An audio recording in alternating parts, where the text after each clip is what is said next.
All right, that was from his opponent, Nicole Malliotakis, yesterday. Now, I think I had added after that exchange with his opponent that the congressman favored a more sweeping part of a stimulus package. I might have gotten that wrong. Anyway, fair and balanced. The congressman is back with us. Congressman Rose, you heard what she said. You say one thing, Sure. do another. So when it comes to stimulus, where are you?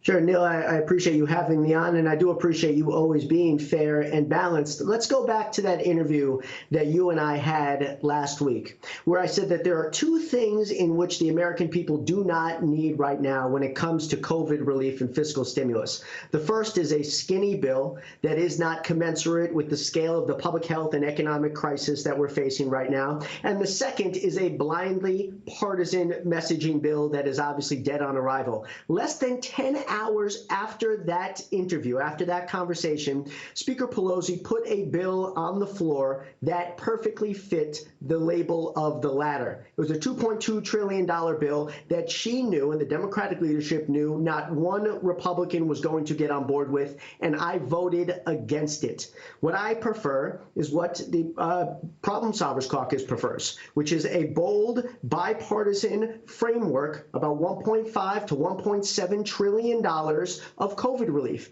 complete with unemployment benefits, education relief, yes, state and local fiscal aid, and so much more. Because that's what will actually get across the finish line and will help the American people. Is it perfect? Absolutely not.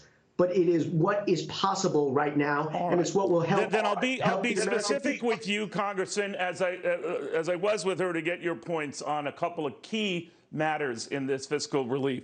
One is on the unemployment benefits. You touched on it. Democrats generally favor continuing what were the $600 a week benefits that stalled out some couple of months ago. Are you in the camp keeping it $600 a week, $300 a week, $400 a week? Keep them what?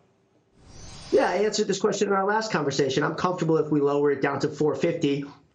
So long as there's some type of mechanism in place for further down the road, if it is clear that someone's job has not returned, that could potentially scale up. All right, got that. Then, Congressman, next question. I'm sorry, so it is tight, as it was tight for your opponent. So I do want to be fair to you as well on this. The $1,200 stimulus checks that are talked about continuing what started the early stages of this pandemic, would you be for that as well?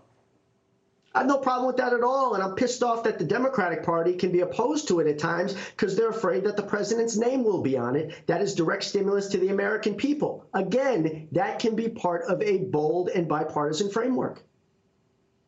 So looking at what Jerome Powell, the Federal Reserve Chairman, was saying today, sir, about we're going to need some stimulus. I'm paraphrasing and sort of bringing it down to its key, push.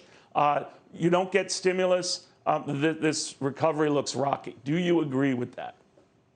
100%. That is a statement of fact, not a statement of opinion, particularly as it is clear that this pandemic is not subsiding and has the potential to flare up anywhere in the United States of America.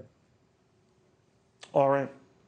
Max Rose, Congressman from Staten Island. Very good catching up with you. I want to be fair to everybody, yourself included, sir, and your opponent. Thank you for coming on.